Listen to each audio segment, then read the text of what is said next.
حضرت امیر معاویه رضی الله تعالی عنہ هغه صحابي دی چې د وړي کولی نه په دکې د سرداري اثرات موجود وي. البدايه والنهايه لابن کثیر په دا کې دا خبره موجوده ده چې کله حضرت امیر معاویه رضی الله تعالی عنہ وړي کې و بیا د پلور خپل بچی ته وکتل د چې کله دا ول چې د مو د بچی سر غټ دی بیا په یو وخت کې دا یو ضرب المثل و چې د چاو سر غټو بیا یختول چې دا د سرداري حقدار دی دا سردار وي دا د امیر وي دا د میش حکمران وي. بیا حضرت ابو سفیان رضی الله تعالی عنہ دغه خپل شزته هند رضی الله تعالی عنها ته وویل چې د مو د بچی سر غټ دی او زه دغه د خبره وینم چې دا دغه خبره اهل وي چې دا د خپل قوم سردار وي.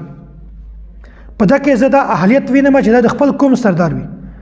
ښځه ورته وویل چې دا څنګه خبره کې صرف د خپل قوم دی ورته چې نه د خپل قوم نه دا د پیرا ټوله عرب سردار وي.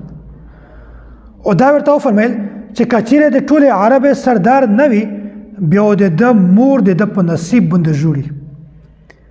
هغه وخت وکسه چې نین سکولا د حکمرانی کړی دو بیا 64 लाख مربع میل په نیمه دنیا باندې د حکمرانی دو.